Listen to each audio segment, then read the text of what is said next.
How's it going, Yankee fans? My name is Alex with my co-host here, Ryan Garcia. And today we want to discuss Joey Gallo, right? Yesterday, he kind of spoke to the media about his situation with the Yankees, how he really wants to stay wearing pinstripes in the Bronx.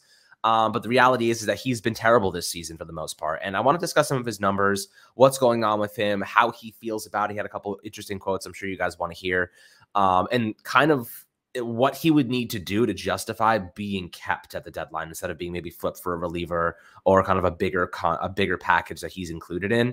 It would take a lot for him to justify being retained, and he's going to have a dominant July. And yesterday kind of showed off some of that quality. He showed that solo homer, absolute mammoth bomb. I mean, that ball he hit, it felt like all of his frustration was bottled up into that swing and just absolutely crushed that. So in my opinion, that little moment was a flash of what he's capable of, but it's been so bad this year and the cold streaks are so lengthy.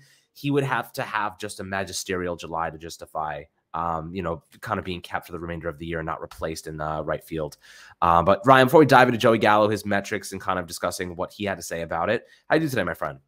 I'm doing great. You mentioned Gallo just absolutely unloading on that ball. You're right. It looked like every ounce of frustration was just poured into what was a mammoth shot. You look at all the season, when you look at a guy like Joey Gallo and you look at his power profile, you just don't expect him to only have 10 home runs in July, right? Like this, I know that everyone had their thoughts on the trade when it first happened, but I'm pretty sure everyone was like, yeah, he's going to strike out a lot, but he'll hit like 30 or 40 home runs. So maybe he'll make up for it. And I don't really care about strikeouts if you produced well, but Gallo hasn't hit home runs, and that's kind of the big issue here. And for justifying to keep him, as you mentioned, he'd have to have some crazy July. Like, I don't know if you're seeing what Schwarber's doing out in Philly in the month of June and the start of July. He's hit 16 home runs since the start of June. Gallo would have to have some run where he hit like 10 home runs in this month and absolutely goes off. Because the reality of the situation is the Yankees can't be put in a situation where they aren't sure with Gallo. They have to be 100% sure Joey Gallo is there and he's back and he's fully 100%. And I just don't know if that can happen in New York. I hate to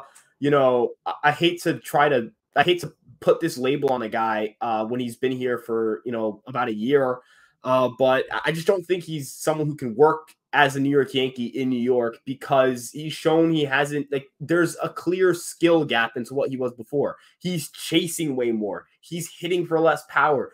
He's playing bad defense. Those are the three things that he was excelling at Texas, right?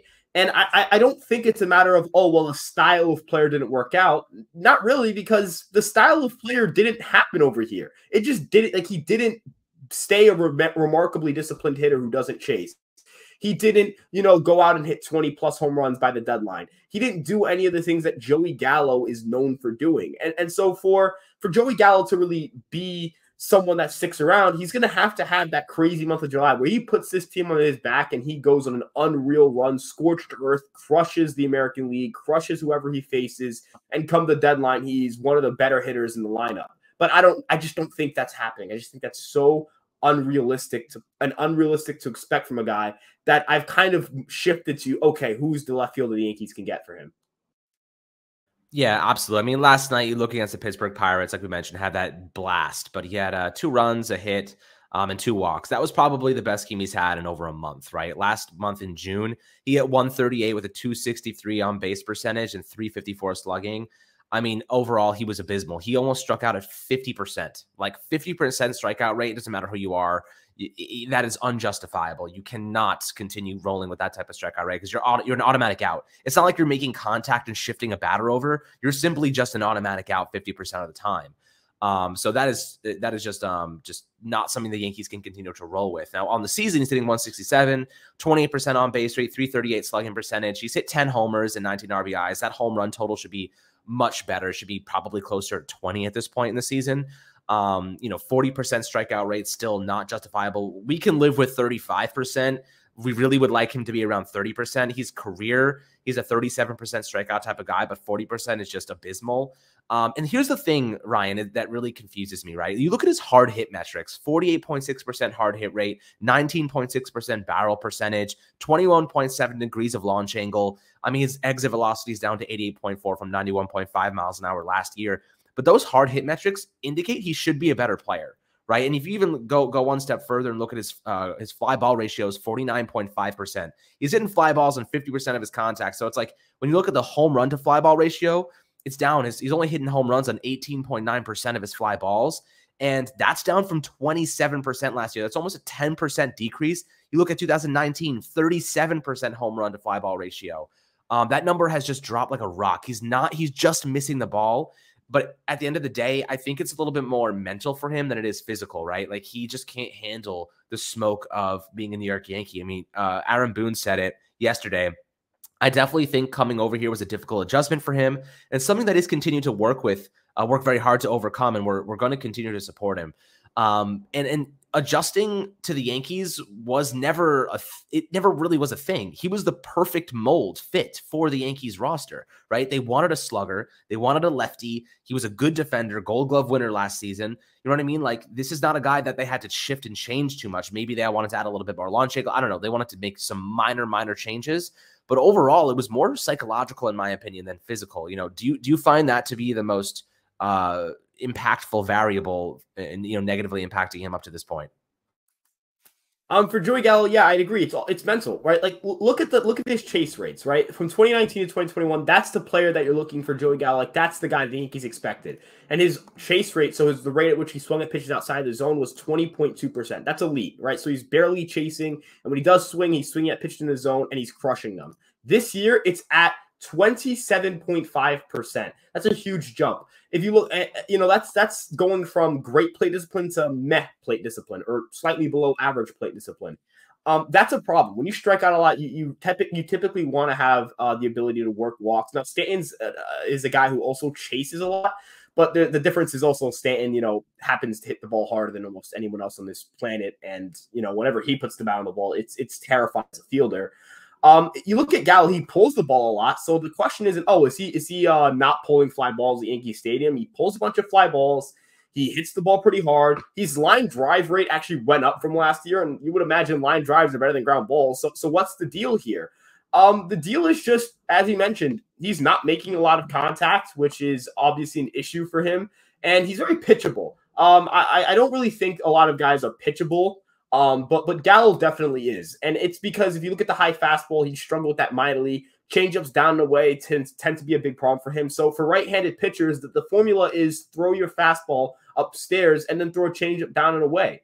For lefties, it's just throw your breaking ball. So there is a game plan. There is a very, very, very strong and successful and tried and true game plan to pitch to Joey Gallo right now, and he has been able to adjust to it. We've seen with Judge, right? The whole thing before was throw the low pitch, throw the low pitch, throw the low pitch. And now it's getting to those pitches, right? We saw with the walk-off home run against the Astros. It was a low slider and it hung a little bit too much. And it was pretty low in the zone. And Judge scoops it up and hits it out. If you look at the one walk-off hit he has off of Reen Stanek, that is a splitter dropping down that just caught enough of the plate for Judge to scoop it up and hit it down the line for a double. He's made adjustments to make himself a better hitter. If you look at Stanton, down and away slider, he'll always swing at it. And over time, he's gotten better with it, and he's a better hitter because of it. Glaber, the whole thing last year was just throw high velocity, and you will blow high velocity by him. And this year, he's able to handle high velocity, right? There are just some guys they're great hitters, or they were great hitters, and they couldn't make the adjustments that were needed for them to maintain their level of play. Every hitter needs it's like maintaining a car, right? You get a nice car, you need to change the oil every now and then. You still need to clean it. You need to check the tire pressure, all those things. Just because you get a nice car doesn't mean it's always going to be a nice car. You got to maintain it. For Gallo, offensive production, you have to maintain it. We saw this with Gary. Gary, for some reason, couldn't hit high velocity anymore. That doesn't make any sense, right? Like it's a totally, you can just adjust to it, right? You can just get better. He used to be a great hitter. What happened? It's a matter of teams figure something out and you don't figure out how to make an adjustment, and then you lose opportunities, you lose plate appearances, and suddenly you find yourself as a backup or traded away, and you're no longer in the spotlight. You're no longer the hitter you used to be. For Gallo, it's just he hasn't maintained his level of offensive production from the past, and the adjustments he's tried to make or the adjustments he hasn't made have led to him being incapable to hit at a league average rate even with the Yankees. And that's really disappointing to see because he was such a talented hitter at Texas. Yeah, I mean, it really is. I mean, like you said before, they're just throwing high heat to him and he can't catch up, and then they'll just drop an off-speed pitch into the bottom of the zone. He just is totally thrown off. The guy just can't hit curveballs. You know what I mean? Like breaking balls, he's hitting 0.98, right? So like he literally is getting a hit on less than once every 10 at bats. Off-speed pitches in 149. Like it's a bad situation, right? He can only hit homers off of fastballs. And he's just sitting on fastballs, basically, right? He's just sitting on them, waiting for fastballs, and pitchers are figuring out like when to throw him these fastballs, and then if they're going to do it, they're going to throw it high because he can't get the launch angle on it. Because obviously you're swinging at a plane. If you throw it high, he's not going to be able to generate that upward momentum to get the ball over the fence. So that's kind of a big issue, and that's why he's popping a lot of them up, and it's not resulting in homers because he's simply just getting underneath of the ball and just popping it straight up instead of having that launch angle to get it there. So honestly, if I was Joey Gallo, I would just lay off high fastballs. You know what I mean? Like try to lay off of them. A lot of them are going to be out of the zone. He's a tall guy. They're going to try and throw it a little bit higher than his flexibility allows him to reach. And those off-speed pitches, I just be like, if you're looking at the pitch differences, that opposing pitchers are throwing their fastballs 41% on him. Breaking balls at 28% and off-speed pitches at 20.7%. I'd be sitting on some breaking balls these days because it seems like pitchers are decreasing the amount of fastballs they're throwing to him and just throwing more breaking balls and off-speed pitches. I'd just be sitting on those, because they're coming in faster. Like they were talking about yesterday. I forget who. I think it was Josh Donaldson, that really long plate appearance he had where it was the bases were loaded. He had an opportunity. He dragged it like 12 pitches. And Carlos Beltran actually made a pretty good point, and he said that Josh Donaldson was just he was late, purposefully being late on the fastball because the pitcher had a really good slider, so he was waiting for that slider, and he was just a little bit tad late on the fastball and fouling it off. I'm not saying that he should stop swinging at fastballs. What I'm saying is he's got to get a better eye when it comes to the off-speed pitches because they're a big part of today's game, and pitchers are just throwing those fastballs in places where he can't hit them these days. And I think they're just kind of figured out how to beat him as a batter. So it's interesting, guys. I agree with you, though. If he's got to hit 10 homers this month, he's got to have a monster July to justify being retained. He's already struck out 6 times over 10 at-bats. That's a 60% strikeout rate. That is not how he wanted to start July. Yes, he had a home run yesterday, but one good game does not justify 50 bad ones. Any last thoughts on Joey Gallo at this point? I think, even if he does have a good July, I don't think it's enough to warrant keeping him because, he's had so many more cold streaks than hot streaks that I think like he'll just revert back to the mean. Yeah, so you mentioned it right there where it's the concern of, let's say he has that great month of July. What's saying he isn't going to have the bad month of August, September, and then burn you in October? For the Yankees, again, it can't just be having great production. The process, right? You look at, adjustments. Like if he starts handling the high fastball, right? If he starts covering a little bit better the outside part of the plate, then I can tell you, yeah, you know what? Maybe this is sustainable production, but we need to see tangible change. I don't know if a month is enough time for us to see that change, and have a big enough sample size to be confident.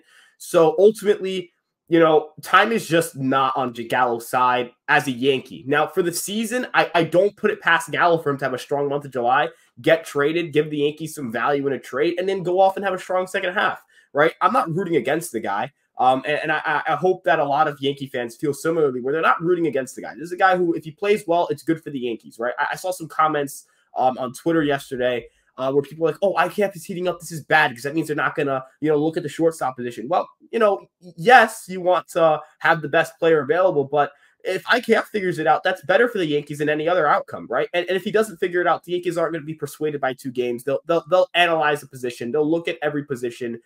They aren't going to be swayed by 2 to 3 games. They'll be swayed by a large sample and looking at how can this team have the best chance to win a World Series. And I think the Yankees would say right now, it's not with Joey Gallo playing left field for them. It's with someone who's probably not currently with the organization. But yeah, so hopefully Gallo turns it around and at least gives us a good month so that we can, get through Boston and some of these big series and get himself some value and some interest on the market, or potentially in that dream scenario where he just has that monster month and he is Kyle Schwarbering in July and he's a monster. He turns it around and he just becomes a mainstay for the Yankees. So regardless, Gallo doing well is going to help the Yankees because they're either going to trade him or they'll keep him around and he'll play well. But yeah, those are my final thoughts.